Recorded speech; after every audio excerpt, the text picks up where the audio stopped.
오늘 말씀의 제목은 남은 약속이라는 제목으로 하나님의 말씀 증거하겠습니다. 이 성경은 두 부분으로 나눌 수가 있죠. 구약과 신약으로 나눌 수 있습니다. 거기서 약은 한자로 약속할 때의 약이죠. 오래된 약속, 또 새로운 약속 해서 구약과 신약으로 성경이 이루어져 있습니다. 그 말씀은 이 성경책이 약속의 책이라는 뜻입니다. 하나님의 약속의 책이 성경이 되겠습니다. 그래서 우리는 이 성경을 통하여 하나님의 약속이 무엇인지 또 하나님의 약속이 어떻게 성취되었는지를 살펴보면서 하나님을 우리가 신뢰하고 또 우리에게 주어진 남은 약속이 무엇인지를 우리는 발견하고자 하는 것입니다. 그래서 우리는 이러한 작업을 통하여 성경 연구를 통하여 하나님의 신실하심과 하나님의 약속의 성취를 고대하는 것이 우리의 믿음의 기초요 토대가 되는 것입니다. 여러분, 우리가 사람들과의 어떤 그런 다양한 약속을 하면서 살아가는데요. 어떤 사람들과 약속했을 때 쉽게 그 약속이 지켜지지 않는 그런 경우도 있고 또 어떤 경우에는 반드시 지켜지는 경우도 있습니다. 그래서 우리가 어떤 경우에 그 약속한 시간이 되었음에도 불구하고 나타나지 않는 친구가 있다면 그 친구가 지금까지 어떻게 그 약속을 지켜왔는지를 생각하면서 기다리기도 하고 어떤 경우에는 이 친구가 오늘 또 펑크를 내는구나 하면서 포기하기도 하는 겁니다. 그래서 우리는 이 성경의 말씀을 통하여 하나님이 약속에 신실하신 분인지 아니면 하나님의 약속이 언제든지 바뀌어질 수 있는지를 우리가 확인할 필요가 있다고 생각이 됩니다. 이 시간을 통하여 하나님의 언약의 약속을 좀 살펴보겠습니다. 가장 오래된 약속이 있는데 그것은 아담 언약이라고도 하고요. 에덴 동산에서 있었던 하나님과 우리 인간 사이에 있었던 약속입니다. 그 약속은 창세기 2장 17절인데요. 선악을 알게 하는 나무의 실과는 먹지 말라. 너가 먹는 날에는 정령 죽으리라. 자, 이것도 약속일까요? 아닐까요? 약속입니다. 하나님과 인간 사이에 맺어진 최초의 약속입니다. 하나님은 인간을 창조하시고 그들이 생명을 영원히 누릴 수 있는 그러한 조건이 있는데 그 조건은 선악과를 먹지 않는 그 약속을 지킬 때에 하나님께서 그들의 생명을 영원히 지속해 주시겠다고 약속하신 것입니다. 그래서 하나님께서는 인간에게 생명과를 주시고 또 사람의 입장에서는 선악과를 먹지 않는 그런 양편의 약속이 서로의 어떤 그 약속을 지키는 가운데서 이루어지게 되었다는 것입니다. 그런데 안타깝게도 이 약속이 지켜졌습니까? 안 지켜졌습니까? 지켜지지 못했습니다. 그래서 결국에는 아담이 930세를 향수하고 죽었더라. 이렇게 성경은 기록하고 있습니다. 그리고 우리 이 말씀을 읽으면서 무엇을 생각해야 하는가 하면 하나님과 인간 사이에 맺어진 약속들이 그냥 약속으로 그치는 것이 아니라 반드시 이루어진다는 것입니다. 그래서 하나님께서 말씀하신 것은 한마디도 땅에 떨어지지 않고 반드시 이루어진다는 교훈을 우리가 발견해야만 하는 것입니다. 이 선악을 알게 하는 나무라고 했죠. 선악과라고 했는데 이 선악과에 대한 이번에 김영호 목사님이 마산 삼립교회에 와서 이 선악과를 가리켜서 언약의 징표라고 표현을 하시더라고요. 언약의 징표. 하나님과 인간 사이에 맺어진 약속의 징표가 선악과였다는 겁니다. 근데 어떤 사람들은 왜 하나님이 선악과를 에덴 동산에 두셨는가? 그것을 없애버리든지 아니면 주시지 않았다면 됐을 것을 왜 선악과를 주셨는가? 왜 선악과가 필요했는가? 이렇게 궁금해한다는 것입니다. 근데 선악과는 제가 말씀드렸던 것처럼 하나님과 피조물 사이에 언약의 상징, 언약의 징표로서 그 선악과가 꼭 필요했다는 사실을 우리가 기억하시면 되겠습니다. 그 다음에 두 번째 언약이 노아 언약입니다. 노아 홍수라고 하죠. 하나님께서 이런 말씀을 주셨습니다.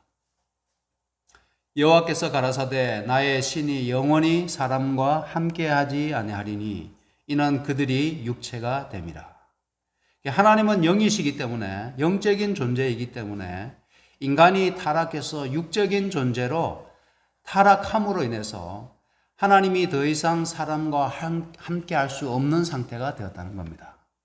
지금 현재 우리는 육적인 존재에서 타락한 존재에서 예수 그리스도의 은혜를 힘입어서 영적인 존재로 변화되어 가고 있는 중에 있습니다. 회복되어 가고 있는 중에 있습니다.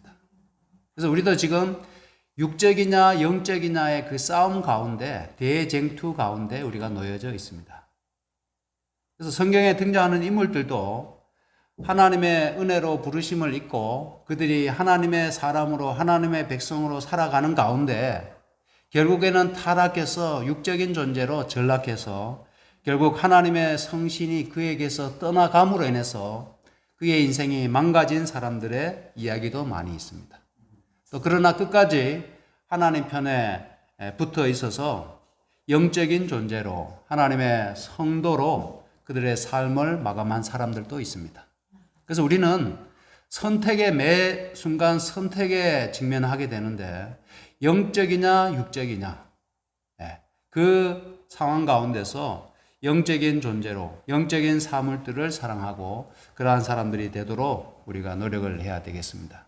그래서 노아 홍수 당시에 사람들이 너무나 육적으로 더 이상 영적인 어떤 그런 하나님의 형상은 사라지고 너무나 육적인 존재로 타락했기 때문에 하나님의 신이 이 지상에서 거두어지게 되었다는 것입니다. 그리고 그들의 날이 120년이 되리라 말씀했는데 남은 기간이 120년의 약속이 주어졌습니다. 사람들이 회개했을까요? 안 했을까요? 하나님이 이렇게 말씀하셨는데 그 하나님의 말씀을 얼마만큼 엄중하게 받아들이느냐 아니면 그것을 농담으로 여기느냐 그 차이인 것 같습니다.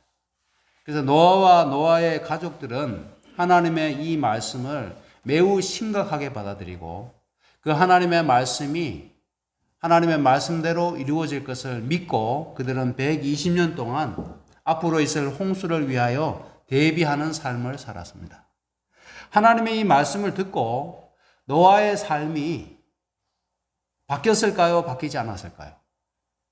하나님이 지금 그들의 날이 120년이 되리라 말씀하신 이후에 노아가 이전처럼 살았을까요? 아니면 좀 다르게 살았을까요? 다르게 살았습니다. 무엇을 준비하는 삶으로 바뀌었을까요? 홍수, 방주를 예비하면서 홍수를 위하여 대비하는 삶으로 완전히 방향이 바뀌게 되었습니다. 제 친구가 한 명이 있는데 중한 병에 걸렸어요. 근데 나름대로 지금 50대 뭐 중반 이제 후반으로 이제 들어가는데 이렇게 하다 보니까 얼마나 열심히 일을 해서 돈을 벌어야 될 때입니까? 뭐 자녀들도 출가시켜야 하고 노후를 위해서 준비해야 하는 매우 어떻게 보면 열심히 살아야 할 순간이죠. 그래서 이 친구도 열심히 일을 하고 그 다음에 자기 어떤 샵을 가지고 그렇게 살았던 친구인데 갑자기 그냥 병원에 갔더니 선고를 받았어요. 그 선고를 받은 다음에 여전히 자기 일을 한 것이 아니라 이제는 어떻게 하면 이 병마와 더불어 싸워서 이길까? 어떻게 하면 건강을 회복할까 하는 쪽으로 그의 삶을 완전히 바꿔버렸습니다. 그래서 갑자기 시골로 들어가서 요양하는 길을 선택을 했습니다. 너무나 당연한 결정이겠죠. 그래서 우리가 목숨보다 건강보다 더 소중한 게 어디 있겠습니까? 지금은 뭐 일하는 것이 가장 중요한 것처럼 여겨지지만은 내가 만약에 죽을 병에 걸렸다고 하면 그 순간부터는 일이 중요한 게 아니라 어떻게 하면 내 목숨을 살릴 것인가 하는 것이 가장 중요한 문제가 되는 겁니다. 그래서 노아는 하나님의 말씀을 100% 신뢰했기 때문에 120년 후에 홍수로 이 세상이 멸망할 것이라고 하는 하나님의 말씀을 듣고 그의 삶은 이제 홍수를 위하여 준비하는 삶으로 또 사람들에게 홍수를 경고하는 그러한 선택을 하게 되었습니다. 자, 이제 120년이 지났습니다. 하나님의 말씀대로 홍수가 이 땅에 있었습니까? 없었습니까? 있었습니다. 우리가 120년을 뛰어넘겠습니다. 노아 600세 되던 해 2월 곧 그 달 17일이라. 왜 이런 해와 월과 날을 언급하는가 하면 하나님께서 말씀하신 그 홍수가 역사 속에 실제로 일어났다는 사실을 강조하기 위해서 그 증거로 남긴 것입니다. 600세 되던 해 2월 그 달 17일에 큰 기품의 샘들이 터지며 하늘의 창들이 열려 40주야를 비가 땅에 쏟아졌더라. 한 3일만 장대비가 쉬지 않고 쏟아지면 어떻게 될까요? 물난리가 납니다. 물난리가. 이번에도 원래 물난리 많이 났었잖아요. 났었는데 그것도 뭐 3일 연속해서 장대비가 쏟아진 것이 아니라 그래도 이제 꾸준히 오긴 했지만은 쉬지 않고 온 것은 아니었습니다. 그런데도 산사태가 나고 물난리가 나고 난리가 났었습니다. 근데 지금 노아 홍수는 땅에 큰 기품의 샘들이 터졌어요. 그런데 이 땅 속에 얼마만큼 이 지하수가 많이 저장이 되어 있는가 하면 우리 이봉희 집사님 미국에서 오셨는데 사시던 그 미시간에 가면 미시간 호수가 있습니다. 오데호라고 들어보셨죠? 엄청난 크기의 호수들이 있는데 그 호수들의 수원은 어디에서 흘러 들어온 물이 아니라 그 땅 속에서 솟아나온 물들입니다. 그래서 가물어도 그 호수의 물이 마르지 않고 엄청난 양의 물이 흐르는 것을 보게 됩니다. 그래서 나야가라 폭포가 오데호에서 흘러서 이제 온타리오 쪽으로 가는데 그 많은 엄청난 수량이 어디서 나오는가 하면 땅 속에서 솟아납니다. 그래서 이 땅 속에는 엄청난 수맥이 있어요. 지금은 뭐 이제 노아 홍수로 인해서 많이 이제 지상으로 이렇게 분출이 되었지만은 그 전에는 엄청난 양의 물이 있었던 것 같습니다. 근데 그 기품의 샘들이 터지는데 얼마만큼 수압이 셌던지 수백 킬로 어떤 엄청난 크기의 바위들이 하늘 높이 솟았다가 땅에 떨어졌다고 합니다. 그 다음에 하늘 위에 있던 궁창 위에 있던 물들이 쏟아지는데 사단도 그 노아 홍수 가운데서 그의 생명의 위협을 느꼈다고 할 만큼 정말 엄청난 그러한 재난이 이 땅에 있게 되었습니다. 그래서 이 노아 홍수의 증거들이 지금 뭐 지층이나 화석을 통해서 우리가 충분히 찾아볼 수가 있습니다. 그래서 에베레스트 산, 뭐 높은 산 위에 조개 껍질이 발견이 되고, 그 다음에 화석들을 보게 되면 그 화석은 그냥 자연적인 상태에서는 화석이 만들어지지 않는다 그러죠. 급격한 어떤 매몰이나 그런 재난이 있을 때 갑자기 매몰되면서 화석이 만들어진다고 하지 않습니까? 그래서 우리나라에 있는 이런 여름철에 있는 그런 장마나 이 정도의 홍수로서는 화석이 만들어지지 않습니다. 썩어버립니다. 그런데 노아 홍수가 언급된 것을 보면 이때 대부분의 화석들이 만들어진 것 같습니다. 그래서 우리는 노아 홍수의 증거들을 보면서 하나님이 말씀하신 약속들이 얼마나 정말 정확하게 성취되는지를 우리가 봐야만 하는 것입니다. 그래서 우리가 하나님에 대한 믿음이 이러한 말씀의 증거들을 통하여 우리의 믿음이 쌓아지게 되는 것이겠죠. 자, 그 다음에 또 증거들을 좀 더 보겠습니다. 출애굽 잘 아시죠? 출애굽 사건. 그 출애굽 사건이 있기 전에 430년 전에 하나님께서 아브라함에게 어떤 말씀하셨는가 하면 너의 자손들이 이방에 객이되어서 400년 동안 그 나라에서 이제 종노릇 할 것이다 라고 하나님이 말씀하셨어요. 그리고 그 후에 너의 자손이 큰 재물을 이끌고 나오리라. 이렇게 말씀하셨어요. 아브라함에게. 근데 하나님께서 말씀하신 대로 되었습니까? 안 되었습니까? 네. 우리 성경에서 확인할 수 있죠. 네. 그래서 성경에 제가 오늘 뭐 몇 가지만 뽑았지만은 이 성경 말씀을 쭉 읽어보면서 하나님의 말씀들이 수백 년 뒤에 혹은 수천 년 뒤에 정확하게 이루어지는 그러한 사실들을 보면서 증거들을 보면서 우리는 하나님을 믿게 되는 것입니다. 하나님의 약속들을 우리가 신뢰하게 되는 것이죠. 그래서 출애굽도 보면 430년 후에 애굽에서 나오는데 여기 보면 그날에 여호와의 군대가 다 애굽 땅에서 나왔는데 430년이 마치는 그날에 나왔다 이렇게 되어 있습니다. 그러면 여기에 눈썰미가 있으신 분들은 창세기 15장에는 400년이라고 말씀했는데 출애굽기 12장에는 430년이라고 말씀했어요. 하나님의 약속이 30년이 더 지체된 것입니까? 어떻게 된 것입니까? 우리 강윤호 집사님. 우리 홍장로님 아십니까? 왜 400년이라고 창세기 15장에 말씀했는데 출애굽기 12장에는 430년이 마치는 날에 그렇게 나왔다 이렇게 되어 있습니다. 여러 설들이 있어요.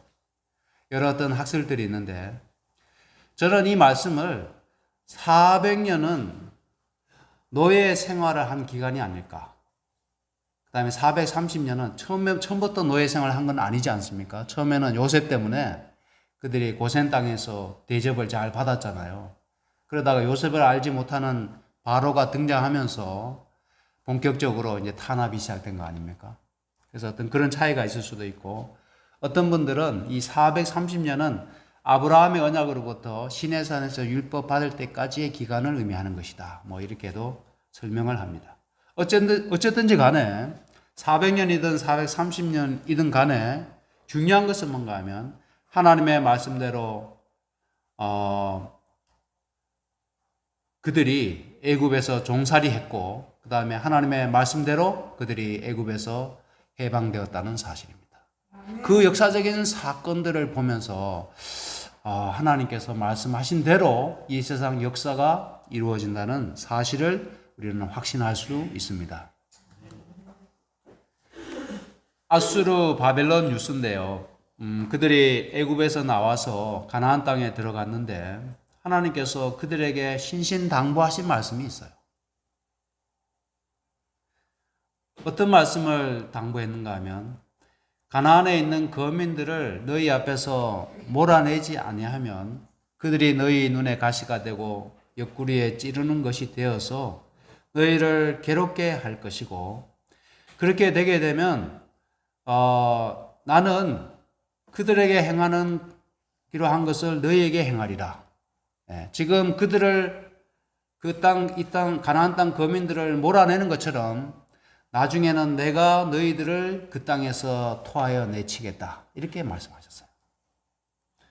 근데 이러한 하나님의 말씀을 이스라엘 백성들이 순종하지 아니함으로 인해서 결국에는 가나안 땅 거민들을 다 몰아내지 않고 일부만 몰아내게 되었습니다. 그들이 남았고 이스라엘 백성들에게 우상 숭배와 여러 나쁜 풍습들을 전하게 되면서 이스라엘이 타락하게 되고 결국에는 하나님의 말씀대로 이스라엘이 가나안 땅에서 유수 포로로 잡혀가게 되었습니다. 아수르나 바벨론으로 포로로 잡혀가게 되었죠. 그래서 열왕기하 17장에 보시면 이렇게 말씀합니다. 여호와께서 그종 모든 선지자로 하신 말씀대로 이스라엘을 그 앞에서 제하신지라. 이스라엘이 고향에서 아수르로 사로잡혀 가서 오늘까지 미쳤더라. 이것은 역사적인 사실입니다. 그래서 우리는 이 성경책 전후를 살펴보면서 하나님께서 미리 그렇게 말씀하셨는데 왜 그 하나님의 말씀을 믿지 않고 그 비참한 노예살이 혹은 포로로 잡혀가서 나라를 잃어버리고 그토록 비참한 운명을 맞이했는가 하는 것을 우리가 돌아봐야 하는 것입니다. 그다음 예루살렘 기한도 있는데요. 하나님께서 그렇게 말씀하셨죠. 70년 후에 너희가 이곳으로 돌아오리라 말씀했는데, 여기 보면 그 이후의 책들을 보면 하나님께서 예레미야를 통해서 말씀하신 대로 그 항모함이 70년 만에 마치고 고레스 아닥사스다 왕의 조서를 통하여 이제 본국으로 귀환하는 내용을 스가랴서에서, 에스라서에서 발견할 수가 있습니다. 그 다음에 이제 건너뛰어서요, 여자의 후손으로 오시는 그리스도에 대해서도 말씀하셨습니다.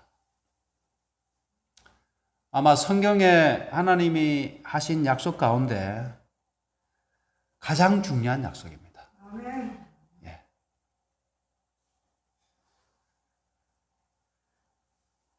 너희를 제 가운데서 구원하기 위하여 하나님이 약속하신 메시아, 구원자를 하나님이 약속하셨습니다.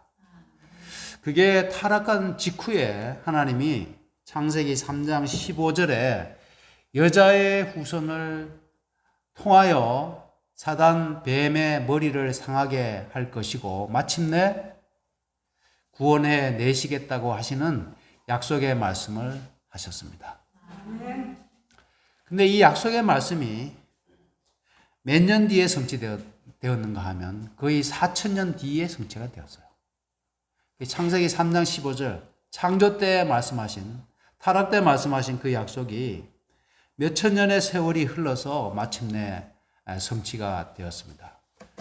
마태복음 1장 20절에 보시면 요셉아 너의 아내 마리아 데려오기를 무서워 말라 저에게 잉태된 자는 성령으로 된 것이니라. 왜 이 말씀이 중요한가 하면 하나님이 여자의 후손으로 하나님의 아들 그리스도를 이 땅에 보내시겠다고 약속하셨기 때문에 지금 요셉과 정혼한 마리아가 만일 요셉으로 말미암아서 잉태되었다면 그는 여자의 후손이 될 수 있습니까? 없습니까? 예수님은? 없잖아요. 그렇죠? 여자의 후손으로 오시겠다고 말씀하셨습니다. 때가 차면 하나님이 그 아들을 보내사 여자에게서 나게 하시고, 이 말씀이 굉장히 중요한 말씀입니다. 갈라디아 4장 4절에 여자에게서 나게 하시고 라는 말씀은 바로 나사렛 예수 그리스도가 창세기 3장 15절에 하나님이 약속하신 여자의 후손이심을 성경은 우리에게 증언하고 있는 것입니다. 예수님이 여자의 후손이라는 사실을 성경은 계속해서 증언을 하고 있는데 마태복음 1장에는 족보가 나옵니다. 예수님의 족보가 나오는데 그 족보를 자세히 보면 아브라함과 다윗의 자손 예수 그리스도의 세계라 아브라함이 이삭을 낳고 이삭은 야곱을 낳고 야곱은 유다와 그의 형제를 낳고 이렇게 쭉 되어 있습니다. 이 특징이 뭔가 하면은 어머니가 아들을 낳았다고 성경은 결코 말씀하지 않고 아버지가 아들을 낳았다고 얘기합니다. 아브라함이 이삭을 낳고 이삭이 야곱을 낳고 이렇게 되어 있어요. 그렇죠? 그래서 우리나라도 그런 비슷한 그런 전통 정서가 있습니다. 아버지 날 낳으시고 어머니 날 기르시고 뭐 이런 노래가 있잖아요. 그것은 굉장히 성서적인 표현입니다. 그래서 이 성경이 근동지방에서도 아버지가 아들을 낳았다 이런 표현을 씁니다. 그런데 신기하게도 마지막에 마리아에게서 그리스도라 칭하는 예수가 나시니라 이렇게 돼 있어요. 다른 말로는 마리아가 예수를 낳고라는 뜻입니다. 마리아는 남자입니까 여자입니까? 여자인데 앞에서는 다 아버지가 아들을 낳았다고 하다가 족보에 마지막에는 희한하게도 여자 마리아가 예수를 낳고라고 되어 있습니다. 그것은 예수님이 여자의 후손, 하나님의 언약의 후손으로 이 땅에 오셨음을 성경은 우리에게 알려주고 있습니다. 자, 이제 보혜사 성령에 대한 약속도 있고 그렇게 하는데 제가 많이 생략하고요.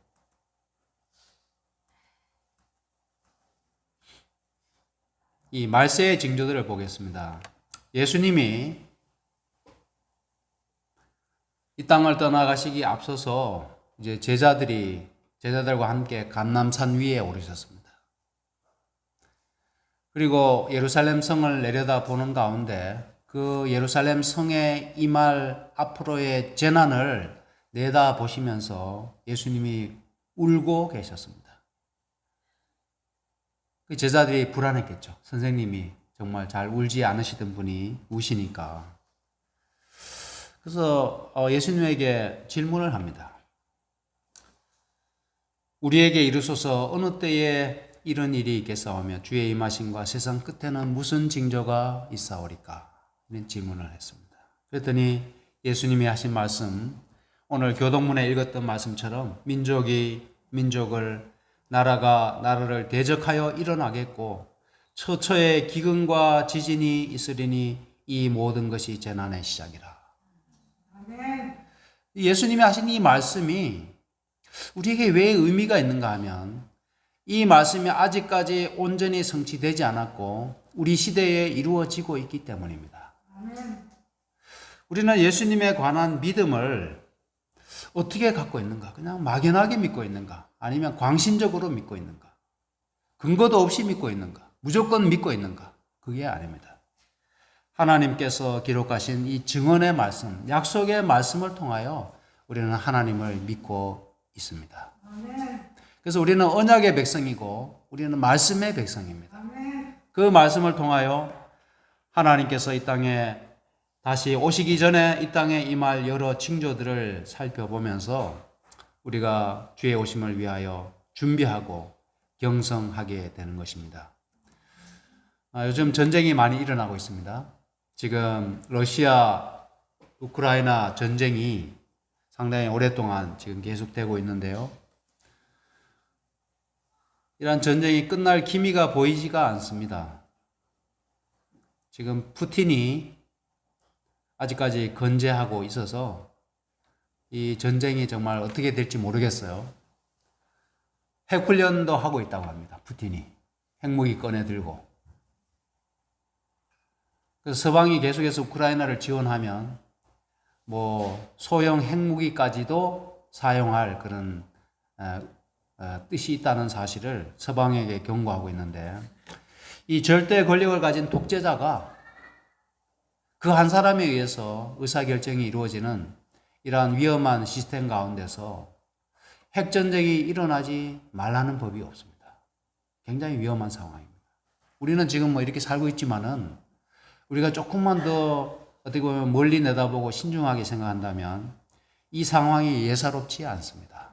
매우 위험한 상황입니다. 그 다음에 또 한 전쟁이 또 일어났는데 이스라엘과 하마스 간에 이제 전쟁, 분쟁이 일어났습니다.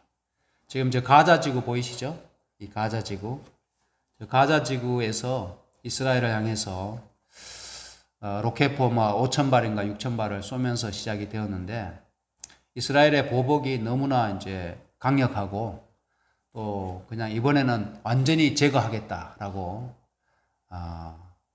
선포했기 때문에 이 전쟁도 쉽게 끝날 것 같지가 않습니다. 근데 이러한 전쟁이 여기에서만 그치는 것이 아니라 중동 전쟁으로 또 세계의 어떤 그 경제나 여러 면에 영향을 미치기 때문에 우리가 먼 나라 강 건너 불구경할 입장이 아니라는 겁니다. 실제로 우리나라에 영향을 미치고 있습니다. 가스나 원유 가격이라든지 여러 면에 있어서 영향을 받고 있습니다. 근데 가장 고통을 받고 있는 것은 이 전쟁터에서 무고한 민간인들이 오늘도 죽어가고 있다는 사실입니다. 수많은 피난민들, 이재민들이 일어나고 있죠. 생겨나고 있습니다. 우리가 이들을 위해서 기도하고 속히 이 모든 재난들이 종식이 되고 우리 주님께서 속히 오셔서 이 땅의 죄의 역사를 끝내시기만을 우리는 고대하고 있는 것입니다. 근데 우리의 어떤 그러한 고대, 우리의 소망이 허망한 것이 아니라 확실하다는 사실을 이 시간 좀 믿게 되시기를 간절히 바랍니다.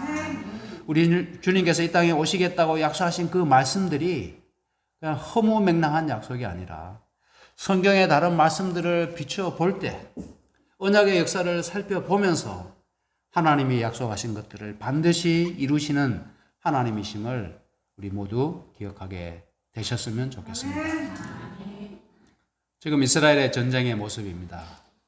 지금 이 하마스도 그냥 뭐 굉장히 무서운 집단이죠. 그런 집단인데 그들이 한 50년, 60년 동안 이스라엘로 받았던 어떤 그런 차별과 여러 가지 억압으로부터 이제 그들이 어떻게 보면 공격하고 그다음에 뭔가 좀 그들의 생존권을 보장받기 위해서 이렇게 하는 것 같은데 민간인들을 살해하고 이러한 과정에서 너무나 비윤리적이고 너무나 이렇게 잔인했기 때문에 그들의 일으킨 전쟁이 어떻게 보면 정당성이 좀 결여된 그런 면이 있는 것 같습니다. 어쨌거나 이 전쟁이 속히 마쳐지게 되기를 간절히 소망합니다. 누가복음 21장 26절을 보시면 사람들이 세상에 임할 일을 생각하고 무서워함으로 기절하리니 이는 하늘의 권능들이 흔들리겠습니다. 이 말씀대로 오늘날 우리가 이 세상에 돌아가는 형편이나 여러 기후변화나 전쟁이나 기근, 지진을 보면서 이 말씀이 매우 깊이 와 닿습니다. 매우 깊이 와 닿아요. 하늘에도 우리가 이전까지 뭐 당연하다고 생각되었던 어떤 그런 것들이 흔들리게 된다는 것입니다. 어제 저녁에 예배 마치고 교회 바깥에 나갔는데요. 제 눈에 달이 2개가 보이는 겁니다.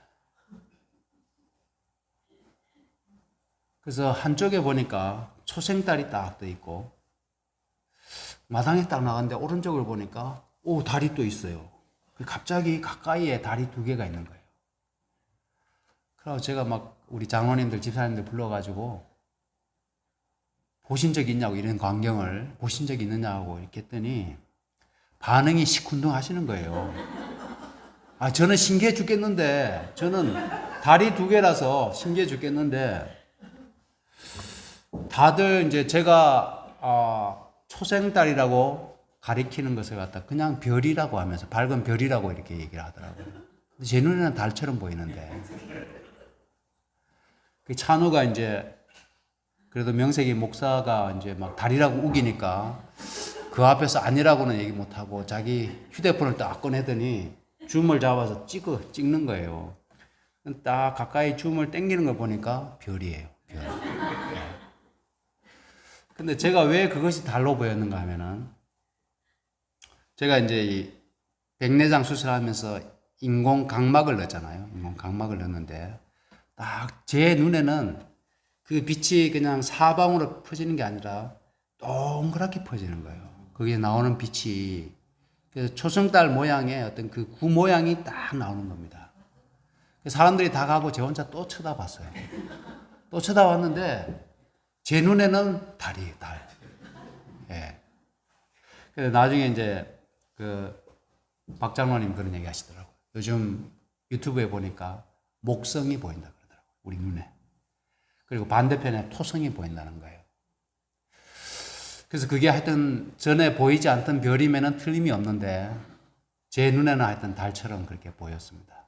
제가 그런 각막을 꼈기 때문에 그런 것 같아요. 어쨌거나 하늘의 권능들이 예전과는 다르게 흔들리고 있습니다. 이 우주의 질서가 흔들리고 있어요. 이 지구를 붙들었던 자연 법칙들이 흔들리고 있습니다. 이 지층들이 지금 지각들이 흔들리고 있어요. 곳곳에 지진이 일어나고 있습니다. 또 윤리와 도덕이 흔들리고 있습니다. 가치관이 흔들리고 있습니다. 모든 것들이 흔들리는 시대에 우리가 이 세상에 임할 일을 생각하고 무서워함으로 기절하겠다고 하신 우리 주님의 말씀이 지금 이 시대에 이루어지고 있다는 사실을 기억하시기를 간절히 바랍니다. 이제 남은 약속이 있습니다. 남은 약속들은 누구든지 짐승과 그 우상에게 경배하고 이마에나 손에 표를 받으면 그도 하나님의 심판을 받게 될 것이라고 하는 말씀입니다. 이것은 아직 이루어졌습니까? 이루어지지 않았습니까? 이루어지지 않았어요. 짐승의 표를 강요하는 그러한 때가 아직 이르지 않았습니다. 성도들의 인내가 여기 있나니 저희는 하나님의 계명과 예수의 믿음을 지키는 자니라. 그때에 우리가 가져야 할 믿음은 하나님의 계명과 예수의 믿음으로 인내로서 그 환난을 잘 견디도록 하나님이 말씀하셨습니다. 그때 인재 징조가 하늘에서 보이겠고 그때의 땅의 모든 족속들이 통곡하며 그들의 인자가 구름을 타고 능력과 큰 영광으로 오는 것을 보리라. 제가 큰 나팔 소리와 함께 천사들을 보내리니 저희가 그 택하신 자들을 하늘 이 끝에서 저 끝까지 사방에서 모으리라. 이 말씀이 아직 성취되지 않았어요. 저는 이 말씀이 하나님께서 약속하신 대로 우리에게 남겨진 아직 성취되지 않은 이 약속이 반드시 성취될 것을 믿습니다. 노아가 방주를 위하여 그의 삶을 올인했던 것처럼 우리가 다시 오시는 주님을 영접하기 위하여 우리의 삶을 다시금 새롭게 세팅하고 우리 주님의 재림을 위하여 준비하는 그런 삶으로 우리가 나아가야 되겠습니다. 왜냐하면 하나님의 약속은 이루시지 못하는 것이 없기 때문에 그렇습니다.